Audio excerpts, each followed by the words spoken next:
qué complicado, ¿sí? Se está grabando la llamada. Bien, gracias. Bien, no sé si se escucha bien, si hay eco. También me avisan, por favor, si se escucha bien, si ustedes pueden oír y si ustedes pueden ver la pantalla, porque yo sí la estoy viendo, no sé si ustedes la pueden ver. Bien, empezamos. Mientras me van diciendo si se me escucha o no.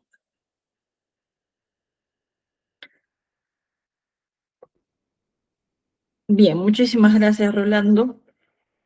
¿Qué pensamos los que trabajamos en el fútbol? ¿Los jugadores nacen o se hacen? ¿No? Básicamente, el jugador no se hace, ¿no? El jugador no se improvisa. El jugador nace dotado y se forma, porque el talento es innato, no es algo que tú lo obtienes, ¿no? Entonces hay mucha gente que piensa que aprendiendo a jugar fútbol podría llegar a ser muy exitoso, una cosa que no pasa siempre. A veces sí, a veces no, pero se estimula o obstaculiza el desarrollo por la acumulación de sensaciones y experiencias motrices.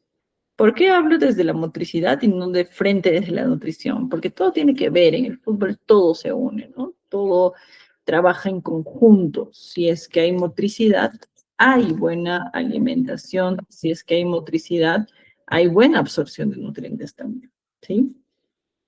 Entonces, ¿qué vamos a trabajar? En este caso, la genética, como la conjunción de la inteligencia motriz del jugador y actitudes adquiridas o aprendidas, ¿no? Esas dos conjunciones hacen del jugador a alguien exitoso y pues bien formado. El chico que promete o el que es más destacado no solo es el resultado de un aprendizaje mecánico o de una enseñanza sistemática, sino es el resultado de muchos hábitos, ¿sí? Hábitos positivos, como la hidratación, como la correcta suplementación, como el descanso y obviamente la alimentación saludable. ¿Qué vamos a tener en cuenta cuando hacemos selección de talentos? ¿No? Porque la nutrición también es parte de la selección de talentos y ya les voy a decir más adelante cómo. Lo primero es que los jóvenes deben estar dotados de talento, calidad, capacidades físicas, inteligencia y carácter, como ven ahí en la diapositiva, ¿no? Porque el talento para tener capacidades motrices, ¿no? Y calidad, pues la técnica que van adquiriendo, que se aprende mediante un proceso metodológico o no metodológico, y las capacidades físicas que son naturales y debemos desarrollarlas, ¿sí? Y la inteligencia, pues eso nos lleva a la táctica, ya que hay un conocimiento del juego y cómo entenderlo. Y en el carácter, eso es la parte psicológica, ser fuerte emocionalmente y soportar presiones. Si nosotros tenemos una mala alimentación o el joven que quiere llegar a ser talentoso o la persona que juega fútbol quiere llegar a ser talentoso o bien dotado, ¿no? Tiene que alimentarse bien. Entonces, sí, esta conjunción de como que características, ¿sí? Talento, calidad, capacidades físicas, inteligencia y carácter no se forma si la persona no está bien alimentada. Y es totalmente cierto, aunque muchos me dirán, oye, pero ¿qué pasa con tal jugador que es borracho, tal jugador que tiene malos hábitos, ¿no? Es calidoso, que no sé qué. Sí, pero puede ser calidoso, pero no necesariamente tener una capacidad física bien estructurada o inteligencia para la táctica o un carácter, que es lo que más se necesita en el fútbol, ¿sí? Bien, en el caso del fútbol formativo, que vamos a entrar un poquito a lo que es formativo, si es que por ahí hay alguien que está trabajando en fútbol formativo, pues le recomiendo prestar atención en esto para que pueda estar bien adentrado a lo que se quiere llegar con el tema de nutrición. El enfoque formativo del joven futbolista, ¿sí? Va por una selección, el desarrollo y la formación, ¿sí? Y en la parte de la competición, pues se dan partidos de formación y partidos de rendimiento. Y el medio ambiente y entorno social, pues está conformado por un entorno familiar, la escuela y la vida privada, el barrio, ¿no? Entonces, cuando todos estos enfoques se van formando, llega el proceso, ¿no?, de entrenamiento y enseñanza. Si el joven futbolista tiene un buen desarrollo, una buena formación, va a llevar a tener un buen proceso de entrenamiento y enseñanza. Objetivos de escuela o academia o el club que se plantean, ¿sí?, con métodos de enseñanza que lo lleva el profesor y los principios que básicamente están como que basados en el comportamiento y la disciplina. El entrenador o instructor pues presenta calidad de experiencia y aparte de eso genera en los chicos la personalidad y los conocimientos. Por eso es muy importante que el formador, el profesor, conozca también de nutrición, de alimentación más que nutrición. En el caso de, ¿por qué? Porque muchos de ellos, o sea, pueden estar teniendo una consulta nutricional, pero si el entrenador no conoce de alimentación, va a comenzar a decir cosas como, no comas carbohidratos porque te van a engordar, ¿sí? Que yo lo he visto mucho en lo que es el fútbol formativo, ¿no? Tienen ese terror a los pobres carbohidratos y la idea no es dejar de comer, sino comer mejor. Ahora sí, vamos a hablar de las estrategias nutricionales, ¿sí? Que pues vamos a tener dentro del fútbol. Y hablemos de nutrientes. ¿Qué es un nutriente? Un nutriente es cualquier elemento o compuesto químico necesario para el metabolismo de un ser vivo. Están clasificados como macronutrientes y micronutrientes, ¿sí? Además del agua, ¿sí? Y en el caso de macronutrientes tenemos a los que son carbohidratos, proteínas y grasas. Y micronutrientes tenemos a los que son vitaminas y minerales. En el caso de vitaminas y minerales, vamos a hablar también más adelante cuáles son las que se recomiendan, ¿sí? O las que son muy necesarias en el fútbol. Bien, este es un equipo de fútbol, pero basado en un equipo de nutrición. Porque es importante tener todos estos elementos dentro de una estrategia nutricional para el fútbol, porque nos van a ayudar a tener éxito. Estas 11 estrategias van a ser nuestro equipo, que van a formar nuestro carácter en nutrición y también nuestros conocimientos. Lo primero es que tenemos que asegurar el balance energético. Si nosotros comemos menos de lo que necesitamos o menos de lo que gasta nuestro cuerpo, normalmente no se rinde en el fútbol.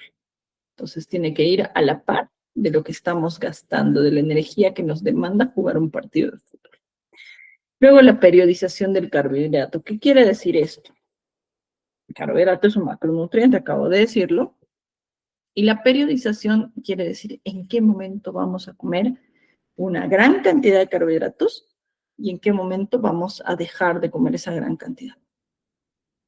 Luego la ingesta de proteínas y grasas, que son muy importantes, y también tenemos que ver la periodización de esta ingesta. ¿En qué momento comer grasas? ¿En qué momento comer proteínas? La composición corporal adecuada.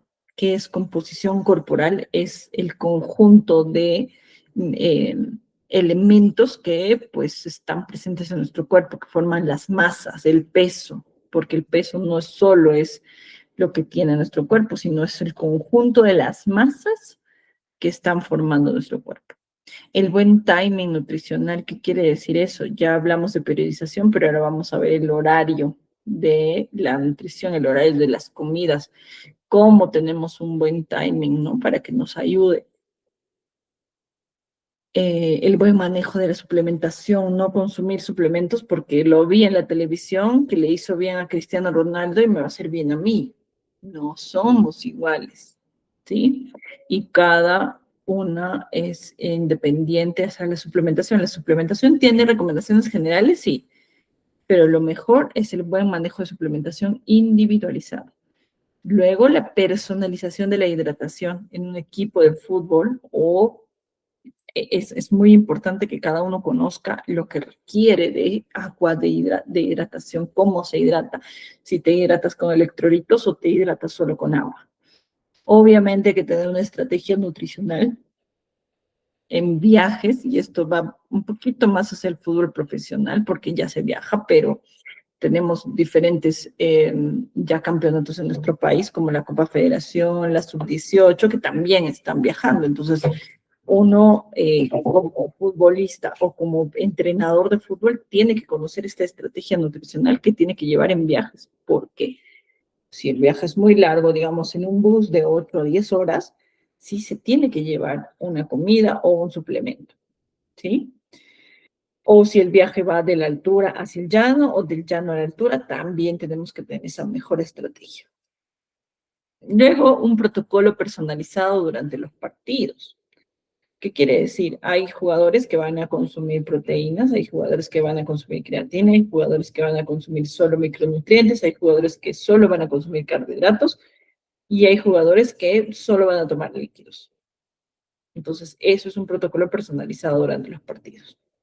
Y la suplementación en ambientes calurosos también hay que tenerlas en cuenta, porque no es lo mismo entrenar o jugar a 20 grados que jugar a 36 grados, como Piura, por ejemplo. Y lo último es mantener estas pautas durante el año. ¿Para qué? Para que este equipo en nuestro cuerpo funcione. Si funciona y mantenemos este 11, ¿no? Vamos a tener éxito. No hay otro. Y eso es lo que se necesita dentro de alguien que quiere llegar a ser exitoso en el fútbol. Dentro de lo que es la nutrición, no solo vamos a hablar de comida, también vamos a hablar de valoración del estado nutricional. ¿Por qué es importante valorar el estado nutricional? Porque necesitamos ver cómo está el cuerpo. Y esta valoración tiene que ser constante, ¿sí? Entonces, tenemos dentro de esta valoración una evaluación clínica, una evaluación antropométrica, ¿no? La determinación de la composición corporal, una evaluación de la ingesta alimentaria y una evaluación bioquímica e inmunológica. ¿Todo esto lo hace el nutricionista? Sí, todo lo hace el nutricionista. ¿Podemos ir de la mano con otros profesionales de la salud? Sí. Por ejemplo, un médico que hace una evaluación clínica, por ejemplo, un técnico de laboratorio que hace una evaluación bioquímica e inmunológica. Pero el nutricionista también puede hacer todas estas valoraciones. Pero la valoración que más hace el nutricionista, ¿no? Es la valoración de la antropometría o la composición corporal. Para poder hallar, pues, la composición de nuestro cuerpo, necesitamos ciertas medidas como la antropometría. ¿Qué es la antropometría? Pues es la medición de nuestras masas mediante perímetros, mediante pliegues cutáneos y mediante diámetros óseos. Esto, y longitudes, obviamente. Entonces, este tipo de mediciones van a hacer que conozcamos la masa muscular, si hay fuerza, potencia y velocidad, que es lo que nos da la masa muscular, conozcamos la masa adiposa, que el balance energético y el rendimiento físico sean los adecuados, y conozcamos la masa ósea, ¿no? Que nos ayuda a determinar factores biomecánicos, en el caso del futbolista. ¿Cómo vamos a valorar nuestra composición corporal? Podemos tener dos componentes, que es masa grasa y masa libre de grasa, que normalmente se hace mucho en el fútbol amateur, y el modelo de 5 componentes que para conocer la masa adiposa, masa muscular, masa residual, la masa ósea y la piel, que esto ya se hace a un nivel un poquito más profesional, ¿no? E incluso en jóvenes que quieren llegar a ser profesionales, también se hace este modelo de 5 componentes. El modelo de 5 componentes corporales, ¿no? El informe viene de esta manera, una distribución básicamente de todas las masas, ¿no? Y la distribución de tejido adiposo, ¿no? Que es lo que necesitamos saber, dónde tiene más tejido adiposo. Lo ideal en el fútbol es tener el conocimiento de lo que es la sumatoria de pliegues cutáneos. ¿Qué son los pliegues cutáneos? Pues esa porción de piel, ¿no?, que acarrea la masa adiposa o el tejido adiposo, perdón, y se puede medir con unas pinzas, como vieron en la imagen anterior. Esto, ¿no? Estos son los pliegues cutáneos. Y en el fútbol lo ideal, pues, es conocer la cantidad de pliegues en zonas como el tríceps, la parte baja de la escápula, ¿no?, parte superior de la cresta ilíaca, el abdomen, el muslo y la pantorrilla. ¿Por qué? Porque si conocemos esta cantidad, podemos tener una idea ya de cuánto porcentaje de grasa podemos tener, ¿sí? Esto vamos a hacerlo al final. Pero acá tenemos ya modelos de alimentación, ¿sí? Por ejemplo, ¿cómo debería ser una comida, un tipo de alimentación en un tiempo de entrenamiento? Un futbolista a partir de los 18 años o 17 en adelante tiene que tener este tiempo de comidas. Un desayuno, un pre o post-entrenamiento que puede ser a media mañana, un almuerzo, una merienda de tarde, una cena y una merienda nocturna, ¿sí? Esto cuando el entrenamiento te demanda mucha carga, cuando no queremos tener pues una baja de masa muscular, queremos mantener la masa muscular, queremos mantener nuestro rendimiento, ¿no? Por ahí tenemos que tener un poquito de grasas, una media de proteínas y bastante carbohidrato. Y por lo menos 5 o 6 comidas al día.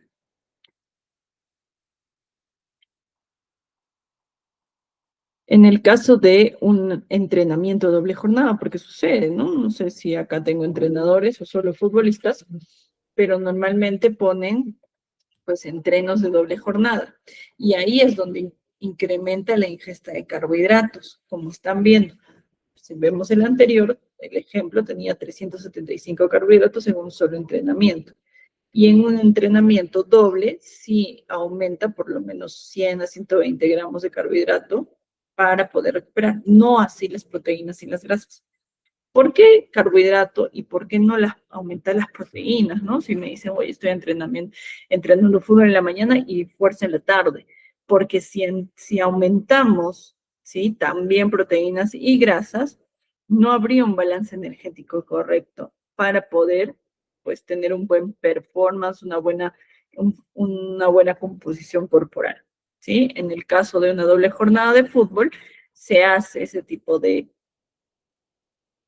cargas con esa cantidad de carbohidratos. Entonces, por favor, entrenadores, si es que hay entrenadores o jugadores, tengan en cuenta que no podemos quitar los carbohidratos. Si vamos a tener un buen entrenamiento de doble jornada y arduo, tanto de fútbol como de entrenamiento de fuerza, los carbohidratos van a ser nuestra base. Y como ven en el ejemplo, no es que tengamos 10 kilos de arroz o 20 kilos de fideos, ¿sí?, para poder llegar a esa cantidad de carbohidratos. Es muy simple llegar a esa cantidad de carbohidratos con alimentos como el plátano, el pan, las menestras, el arroz, la papa.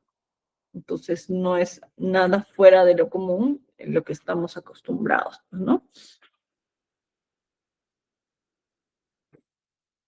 E incluso con los jugos, ¿no? O con los refrescos también se puede llegar a cubrir esa cantidad de carbohidratos. ¿Y qué pasa cuando estamos en competencia? ¿Por qué se suben más los carbohidratos? Tú me dirás, pero ¿por qué yo en competencia no quiero comer tanto carbohidrato? Que no me es fácil, que no sé qué, ¿no? Entonces, en competencia sí tenemos más carbohidrato, pero tipo pastas, que son de fácil absorción, ¿sí?, que nos dan mucho más energía que tal vez una papa o un arroz, y que es una energía que va a digerir de manera rápida, entonces nos va a ayudar a que no estemos pesados en la cancha. Entonces, sí, dentro de la competencia se necesita más carbohidrato. ¿Por qué? Porque los 90 minutos de fútbol nos demandan muchísima energía. Entonces, miren más o menos cómo podría ser un régimen de una persona que entrena o está en una competencia, perdón, en la tarde, ¿no? Si el partido es a las 6 de la tarde, ¿cómo debería ser su día de comidas? Sin dejar de comer saludable después del partido. Yo siempre he dicho que el día libre no es, o la comida libre no es inmediatamente después del partido. Uno que pues quiere recuperarse rápido y no quiere sufrir un calambre prolongado y quiere estar tranquilo, descansar tranquilo, come su plan de alimentación con bastante verdura, bastante carbohidrato y buena cantidad de proteínas, sin caer en el exceso o comiendo comida chatarra, ¿sí?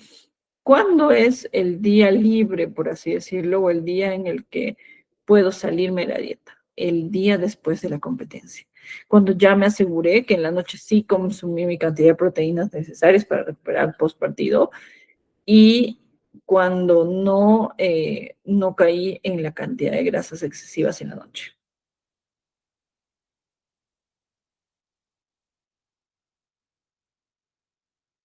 Bien, ahora vamos a entrar un poquito a lo que son, pues, nutrientes. Para los que no están familiarizados con los nutrientes, ya les di en un inicio cómo están divididos los nutrientes en macro y micronutrientes. Vamos a empezar por los macronutrientes para que ustedes puedan conocer un poco más sobre qué nutrientes deberíamos consumir o qué nutrientes están dentro de este grupo de hidratos de carbono. Los hidratos de carbono, o también conocidos como carbohidratos, son necesarios porque nos brindan la energía suficiente, ¿sí? Y nos dan, pues, bastante cantidad de calorías que van a ayudarnos en el deporte y sobre todo en el fútbol.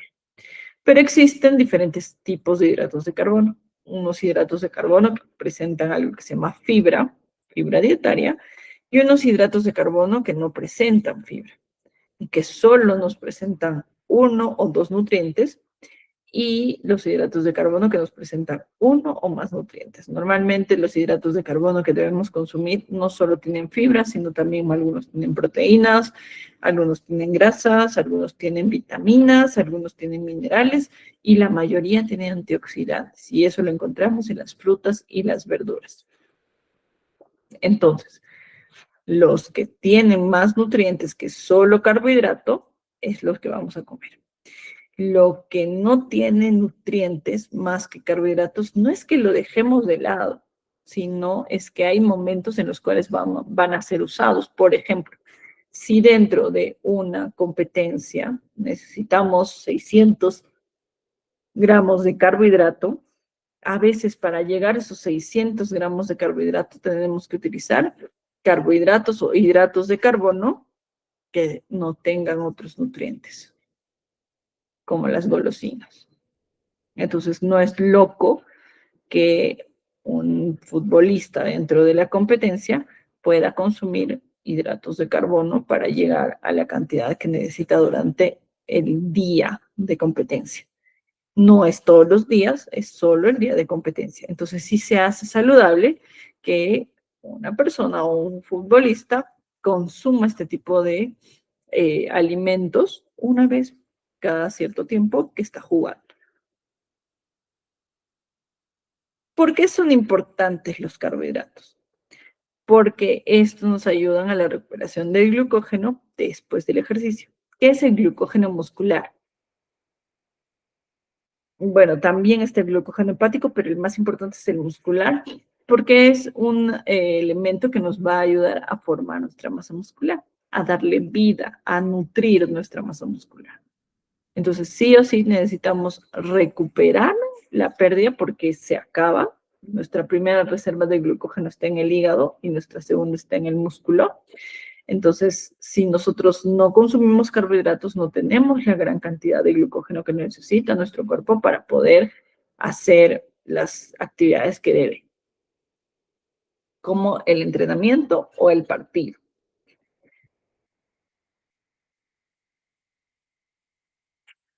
Dentro de las proteínas, que es otro de los macronutrientes, también encontramos proteínas que deberíamos comer en mayor cantidad y proteínas que deberíamos comer en menor cantidad.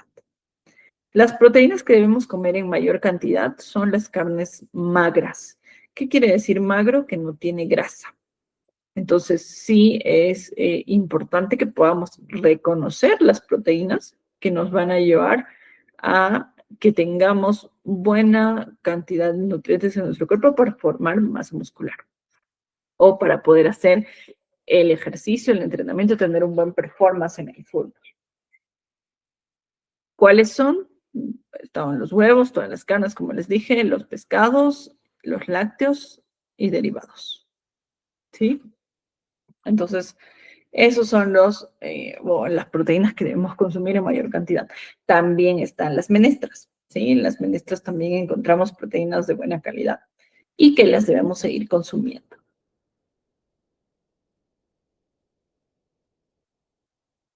Luego están las proteínas que no nos van a beneficiar, pero no es que vamos a dejarlas de lado al 100%, ¿sí? Sino, pues se comen de vez en cuando. Las proteínas que tienen, pues, los embutidos o, bueno, proteínas fritas en exceso, ¿no? Como el pollo frito, ¿no? Entonces, no es que lo vamos a dejar de lado para siempre, pero hay momentos que son como que, bueno, parte de la vida cotidiana, los hábitos que uno ha formado y que si quiere comerse un jamón, se come un jamón. Normalmente es el día después del partido, el cual, perdón, está permitido, por así decir, la cantidad de proteínas, ¿no? ¿Por qué son importantes las proteínas? Uno, porque son parte de nuestra defensa, ¿no? Porque forman inmunoglobulinas o factores de coagulación que son necesarios para nuestro sistema de defensa. Además, encontramos proteínas dentro de nuestras reservas, como la ferritina o mioglobina, que también son necesarias para llevar oxígeno hacia la sangre y hacia el músculo. Y bueno, son las proteínas transportadoras que llevan el oxígeno, ¿no?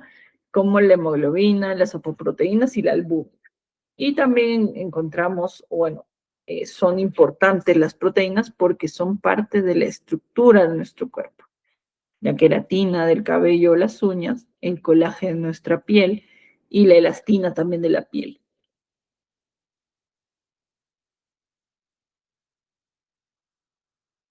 Existen dos tipos de proteína o dos fuentes de proteína. Les decía la proteína de fuente animal, que son las carnes, y las proteínas de origen vegetal, que normalmente son las de las menestras, ¿no? Las semileguminosas como la soya o el tarwe en el caso de Perú. También está, pues, algunas semillas, como la chía, como el el girasol, ¿no? Las hojitas de girasol tienen, o las arvejas, ¿no? También. Entonces, son alimentos que pues presentan proteínas de origen vegetal que no debemos sacarlas de nuestra vida. Si las sacamos de nuestra alimentación porque, bueno, no piensan que son importantes, a veces no se llega a la cantidad necesaria de proteínas que tenemos que tener. Las carnes no van a ser como que el nutriente que siempre las vamos a tener que comer. A veces solo hay menestras y las menestras también nos aportan pues la cantidad suficiente de proteínas.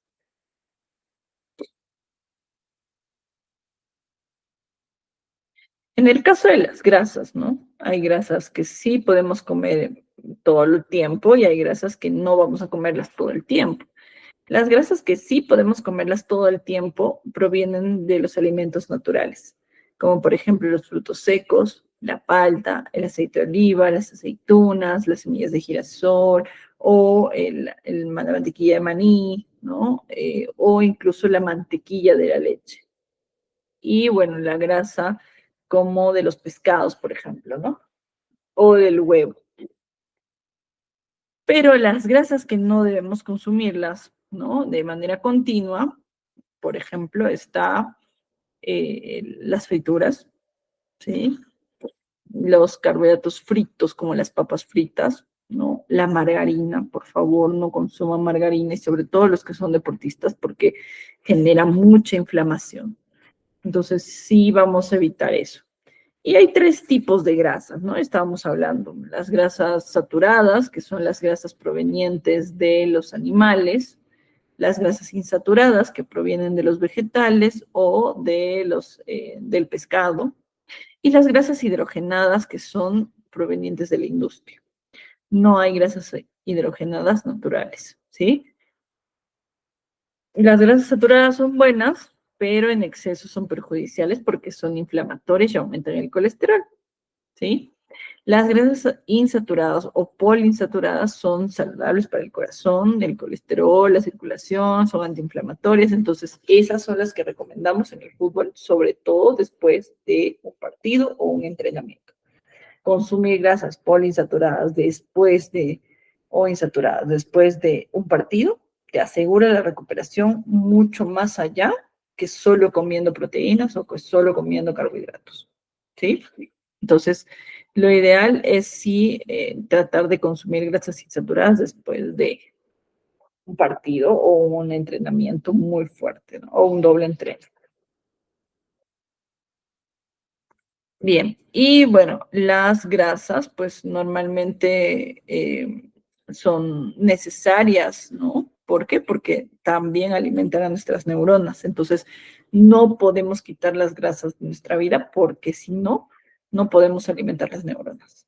Por eso es que el tejido adiposo es muy importante medirlo, porque si tenemos una buena cantidad de grasa, no en exceso, vamos a tener unas neuronas saludables. ¿Por qué las neuronas en el fútbol son importantes? Porque nos ayudan a mejorar la táctica o a tener una muy buena como que estructura de nuestro entrenamiento. La memoria, el habla correcta, ¿no? El momento de hacer algún cambio, ¿no? A cambio me refiero no a sacar a un jugador a otro, sino un cambio dentro de la cancha, un giro limpio. Todo eso es parte de la buena nutrición de las neuronas. Si nosotros no le damos un buen alimento a nuestras neuronas, no vamos a tener éxito con la pelota, ¿sí?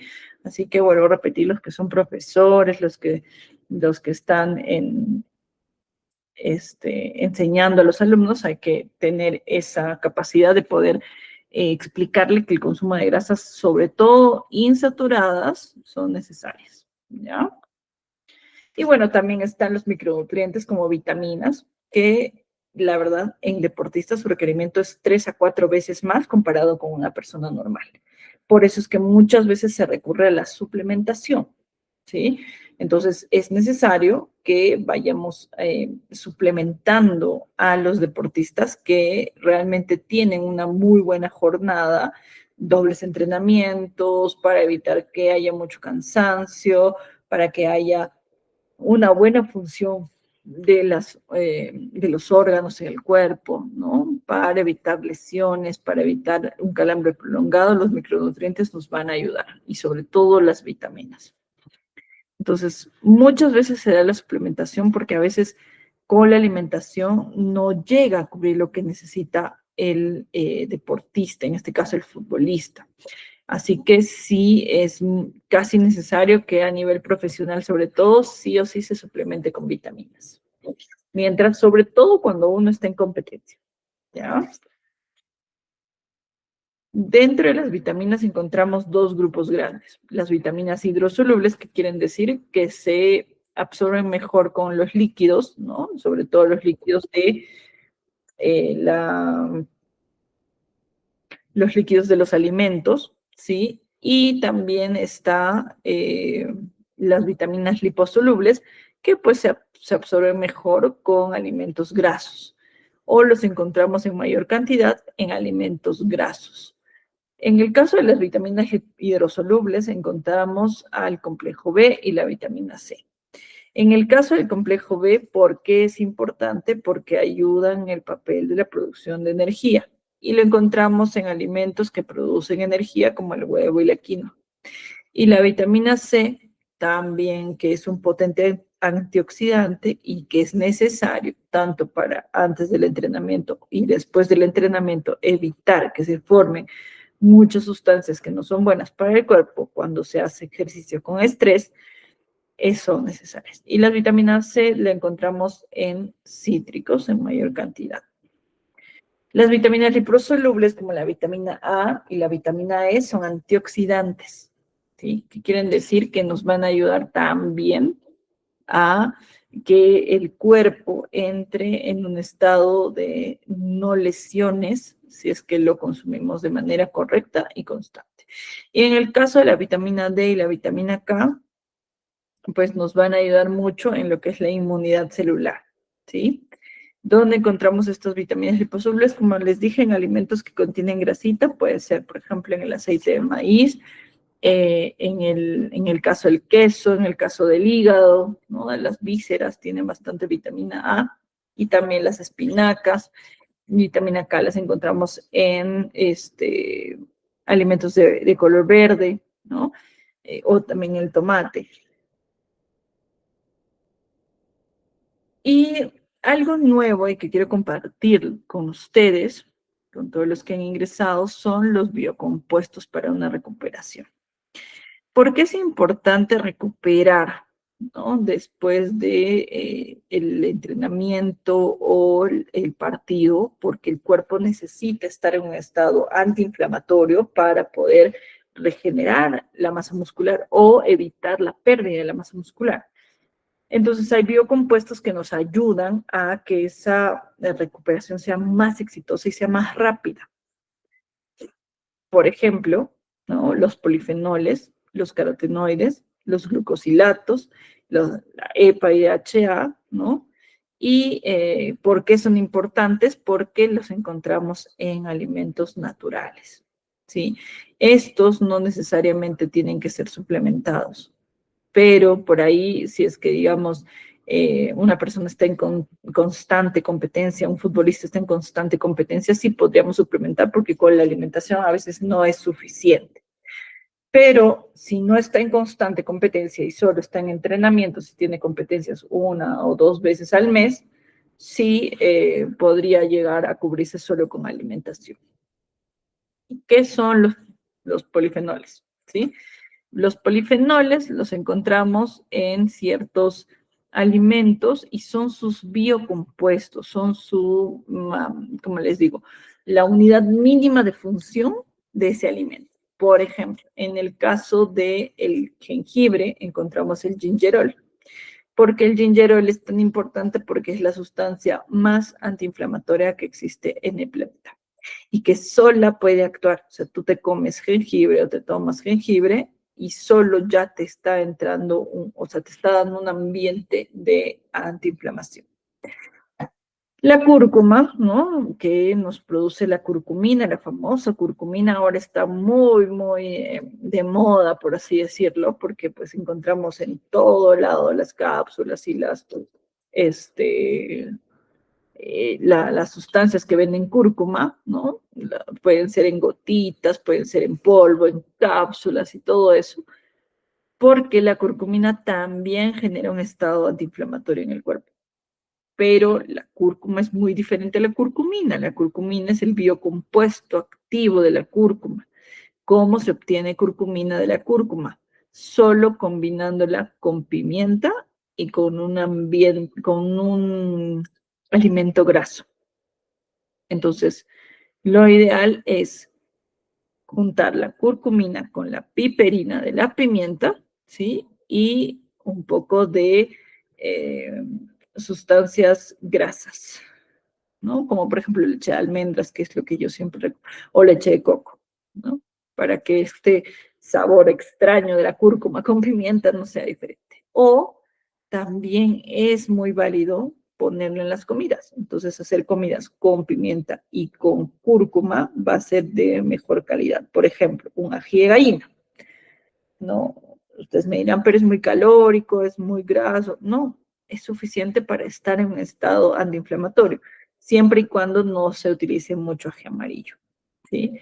O también, por ejemplo, un arroz amarillo, ¿no? Un arroz amarillo también es exitoso consumir este tipo de biocompuestos y que es muy fácil, o sea, el arroz amarillo se hace con cúrcuma, le haces una base de pimienta y te ayuda bastante a entrar en un estado antiinflamatorio, ¿sí? En el caso de la canela, encontramos este biocompuesto que se llama cinamaldehído, ¿sí? Que es como que el dador de la antiinflamación de la canela. La canela sigue siendo uno de los alimentos árabes introducidos por los árabes, que nos ayuda muchísimo a tener un muy buen estado de antiinflamación en el cuerpo. Y luego están las antocianinas, que las encontramos en la beterraga, y el limonelo de limón, que es el biocompuesto que nos va a ayudar muchísimo también a que el cuerpo esté en un estado antiinflamatorio. No solo la vitamina C del limón es importante porque es un antioxidante, sino el limonelo porque este biocompuesto sí actúa de manera antiinflamatoria, se une a la vitamina C para poder generar un estado antioxidante en el cuerpo y evitar producir muchos radicales libres, que son sustancias que nos van a llevar hacia formar células malignas en el cuerpo, ¿no? Entonces, si consumimos estos biocompuestos, nos ayuda muchísimo a la mejor recuperación, pero también a evitar esa formación de sustancias, ¿no? Que a veces no son necesarias en nuestro cuerpo, pero el ejercicio con estrés, como el fútbol competitivo, lo da. Y bueno, esta es la pirámide del deportista, ¿sí? Que quiero que lo tengan bien en claro porque no es la pirámide común y corriente de Maslow, de las necesidades que tenemos, y tampoco la pirámide de alimentos que estamos acostumbrados a verla en todos lados, sino es una pirámide que está diseñada para que el deportista pueda ver de manera correcta sus necesidades, su requerimiento, lo que necesita consumir.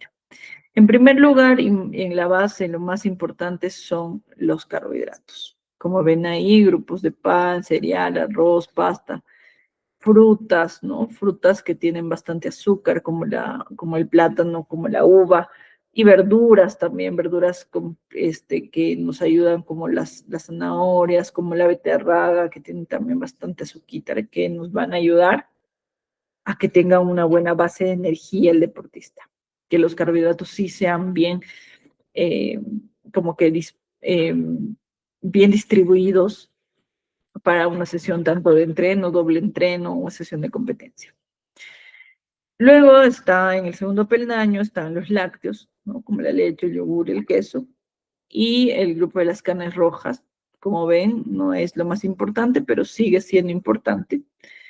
Y luego viene el grupo de las frutas, frutas que tienen más agua, que tienen más fibra, igual que las verduras, frutas que tienen más verduras, que no nos aportan mucha cantidad de energía, pero sí nos aportan ciertos componentes, como les había dicho, los biocompuestos o los antioxidantes. Luego, un poquito más arriba, menos importante, ¿no? Está el aceite, las grasas naturales, el azúcar, sobre todo el azúcar adicional, ¿no? Que les decía, por ejemplo, los caramelos o gomitas. Y en la parte superior de la pirámide, que quiere decir que no es lo más importante, están los suplementos. Suplementos, en el caso de ser necesarios, se utilizan. No es que estén fuera de nuestra pirámide, sino que tienen que ser lo suficientemente necesarios para poder ser consumidos, ¿sí? Luego vamos acá y también les voy a hablar de otros biocompuestos de recuperación que vimos antes de los nutrientes. Como ya estamos hablando de recuperación, aquí está. Estos compuestos nutricionales para optimizar la recuperación fueron revisados por el compendio de nutrición deportiva en el ejercicio para la recuperación. Existe este compendio desde el 2022 y pues data mucho de qué nutrientes son los que sí o sí nos ayudan a la recuperación. Tiene una acción antiinflamatoria y aparte de una reducción del daño muscular, ayudan a la recuperación de la función muscular, a una recarga de glucógenos y a una mejora de calidad de sueño, ¿sí? ¿Cuáles son estos?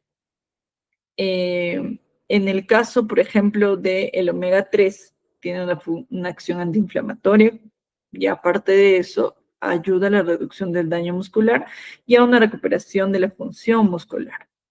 Por eso es muy importante después del ejercicio consumir omega 3. En la tarta de cherries o la tarta de cerezas, ¿no? ¿Qué quiere decir? Bueno, ahora hay muchos suplementos que tienen cerezas y que tienen esa contextura de la tarta y que nos ayudan o que ayudan a desinflamar, pues tiene una acción antiinflamatoria, además tiene una acción antioxidante, a reducir el daño muscular y a mejorar la calidad del sueño, ¿sí? La creatina, que sigue siendo para mí el mejor suplemento de todos, nos ayuda a una reducción del daño muscular, aparte de una recuperación de la función muscular. Luego está la curcumina, ¿no? Que pues ya habíamos hablado, que tiene una acción antiinflamatoria y también una acción antioxidante.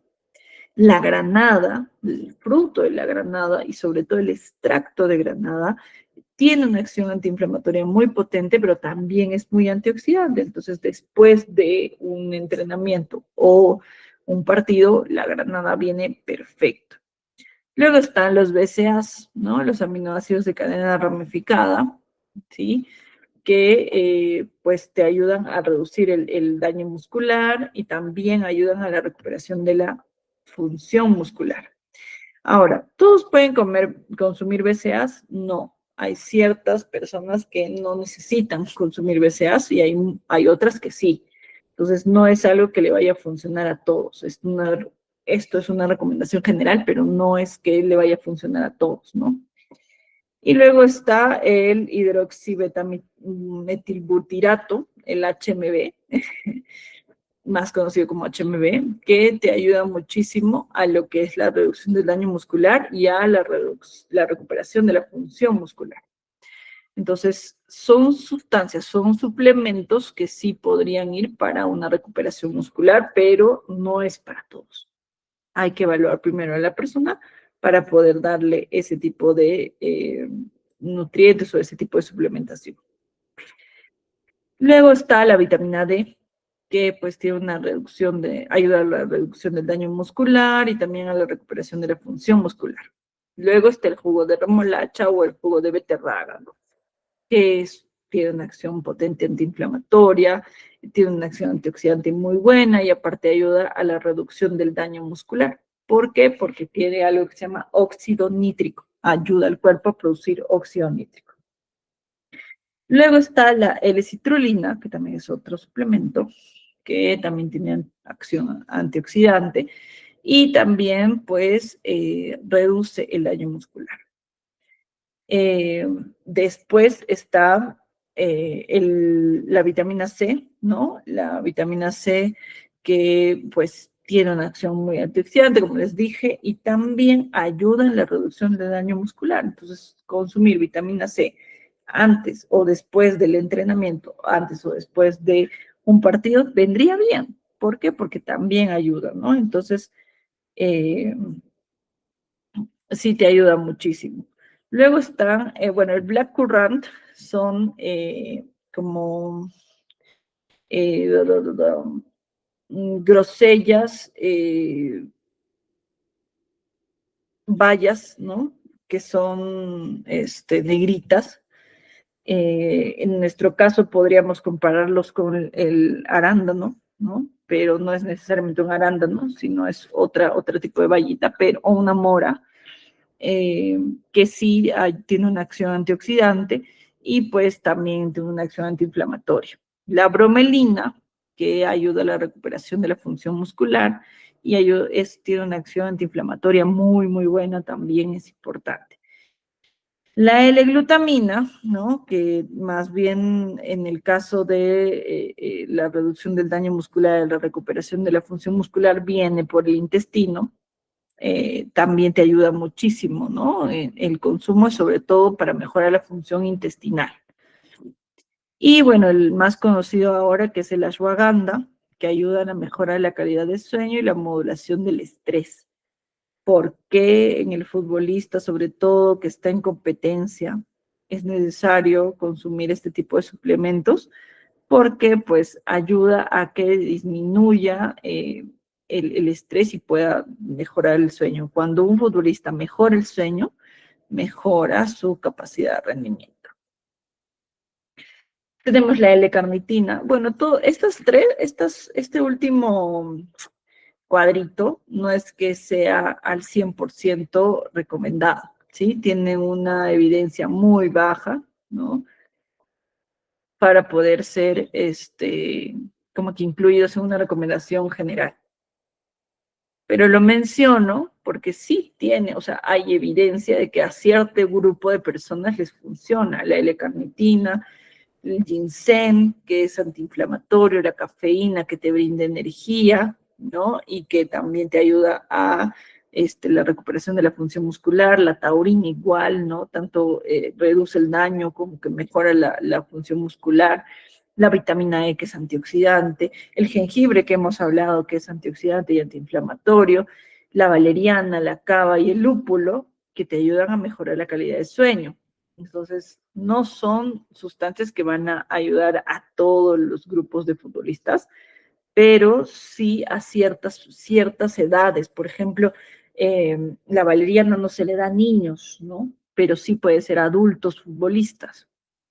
El jengibre, que mejora mucho en jóvenes adultos y jóvenes el consumo para poder evitar la gran propagación de la inflamación después de un ejercicio o después de un partido, ¿no? Entonces, estos son los compuestos que sí nos van a ayudar a optimizar la recuperación, pero hay cierto nivel de evidencia. Este último no hay mucha evidencia, el otro hay una mediana evidencia y estos tienen la mejor cantidad de evidencias para decir que sí o sí los tenemos que recomendar. Y por eso es que yo los recomiendo. Bueno, vamos a terminar nuestra charlita, ¿sí? Para empezar con las preguntas. Tenemos unos minutitos de preguntas, están nuestros nutrientes.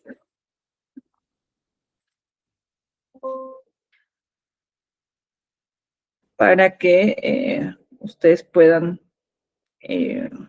dar a conocer sus preguntas. Y antes de eso vamos a hablar de la hidratación, ¿sí? Porque es necesario que hablemos de hidratación. Sobre todo la hidratación en el fútbol, ¿sí? ¿Cómo podemos hidratarnos y con qué se puede hidratar una persona?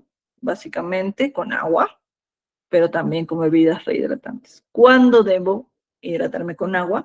Cuando los ejercicios duren menos de una hora.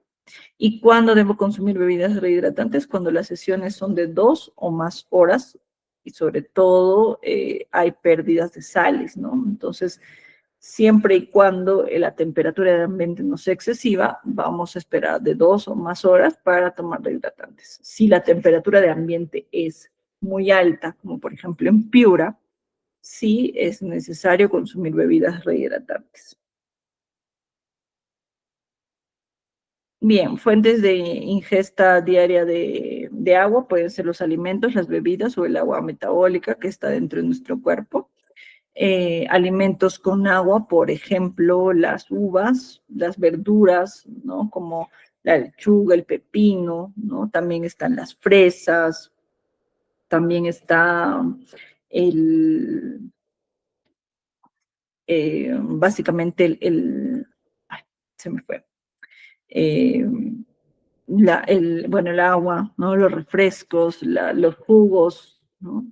Que son bebidas que sí se pueden recomendar porque son fuentes de agua, de ingesta de agua, ¿no? Están las bebidas hidratantes también, ¿no? ¿Y cuáles son las fuentes de pérdida diaria de agua? Se pierde en el sudor, se pierde en la orina, se pierde por la piel, se pierde en la respiración, se pierden en las heces. Entonces, todo eso se cuenta para poder calcular una pérdida de líquidos. Si no suplimos esa pérdida de líquidos, podemos tener una deshidratación que nos va a llevar ¿a qué? A la pérdida de energía, ¿sí? En el caso de cuánto líquido debemos de beber, ¿no? En el caso, por ejemplo, de personas que no hacen ejercicios, o sea, no son deportistas, su recomendación diaria, ¿no? Es aproximadamente el 80% de la cantidad obtenida de bebidas y el 20% de la cantidad de alimentos, ¿sí? Entonces, al día, 2 litros en mujeres, 2,5 litros en varones, y por edades, aquí como ven en la diapositiva, podemos clasificar, ¿no? En niños y niñas de 4 a 8 años, 1,6 litros por día, niñas de 9 a 13 años, 1,9 litros por día, y niños, 2,1 litros por día. En el caso de la deshidratación, que es básicamente un estado fisiológico que el cuerpo tiene después de no consumir líquidos, ¿cuáles son los signos y síntomas que vamos a tener? Y yo sobre todo les quiero alertar a los profesores, ¿no? Para que tengan en cuenta esa, esa cantidad, ¿no? Esa cantidad de líquidos necesarios. Sed intensa, vómitos, la taquicardia, la descoordinación, porque hay muchos niños que están deshidratados y llegan deshidratados a un entrenamiento. Entonces uno ya por la descoordinación podría tener en cuenta, en mente, que es un signo de deshidratación, ¿no? Globos oculares hundidos, cuerpo seco y caliente, cansancio o agotamiento muy rápido, orina escasa y súper oscura, debilidad sin sed, falta de claridad de pensamiento, calambres musculares y la debilidad muscular. Todos estos síntomas y signos debemos saber reconocer para poder recomendar de manera correcta a nuestros alumnos o como deportistas para evitar estar deshidratado, ¿sí? Bien, ¿cómo podría ser una alimentación preentrenamiento? Ya hemos visto una alimentación de entrenamiento, han visto el mapita que les he presentado, pero por ahí podríamos poner pan, arroz, avena, quinoa, soya, pastos, tubérculos, porque son carbohidratos. ¿Cuánto? Ahí están las cantidades. Y en el caso, por ejemplo, de ejercicios de gimnasio o ejercicios anaeróbicos, las frutas, ¿no? Que vienen bien, frutas picadas, frutas enteras, ¿no? Vegetales. Y después del entrenamiento, ¿qué podríamos recomendar? Yo siempre recomiendo sandía porque es una de las frutas que está muy completa, tiene bastante líquido, tiene sodio en buena cantidad, potasio en buena cantidad, entonces es mucho mejor que un rehidratante, una tajadita de sandía. Y puede ser con mango, que tiene bastante cantidad de carbohidrato y que nos va a ayudar a recuperar el glucógeno de manera correcta. O por el lado de lo salado también puede ser arroz con pollo, ¿no? Y papita con ensalada de verduras. O pueden ser pastas, ¿no? Con carne roja, como ven ahí, ¿no? Y bueno, eso sería todo por este primer taller. Espero que les haya servido. Como les dije, es totalmente gratis. Los que desean tener un certificado y tener la grabación la, de la charla, me escriben al correo electrónico que les ha llegado con todos los pasos que debieron cumplir, ¿sí? Bien, voy a dejar de compartir para que podamos tener las preguntas. Si alguno tiene alguna duda, pregunta, me escribe, no hay ningún problema.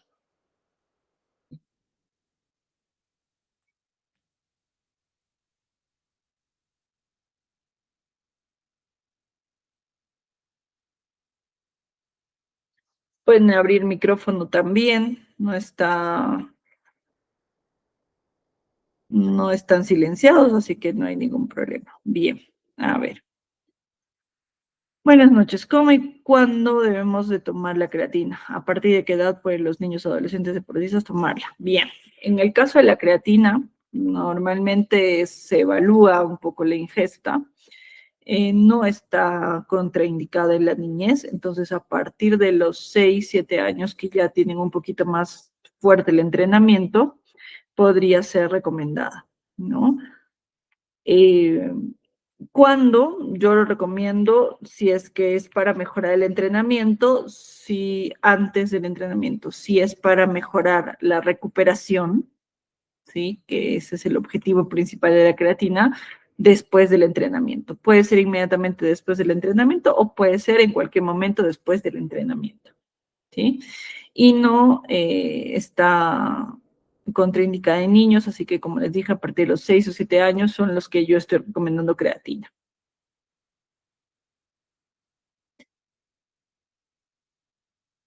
Nicolás, pues, hablar.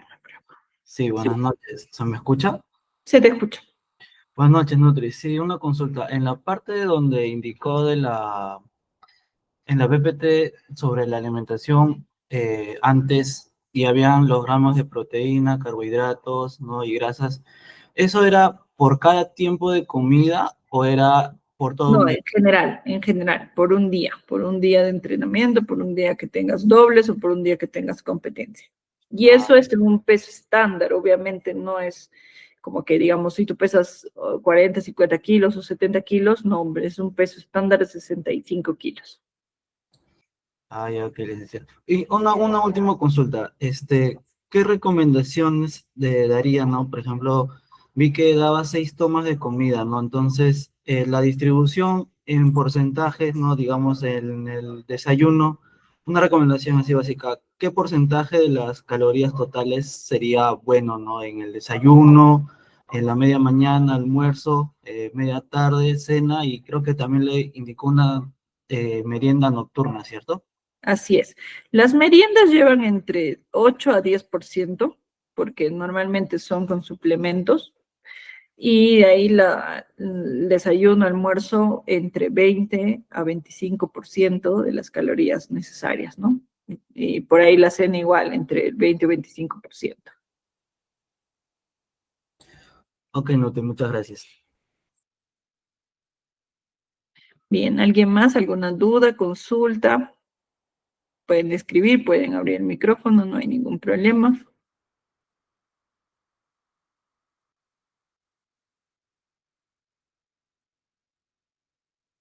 Y si no hay dudas o consultas, pues vamos a terminar el tallercito. Muchísimas gracias por haberse unido.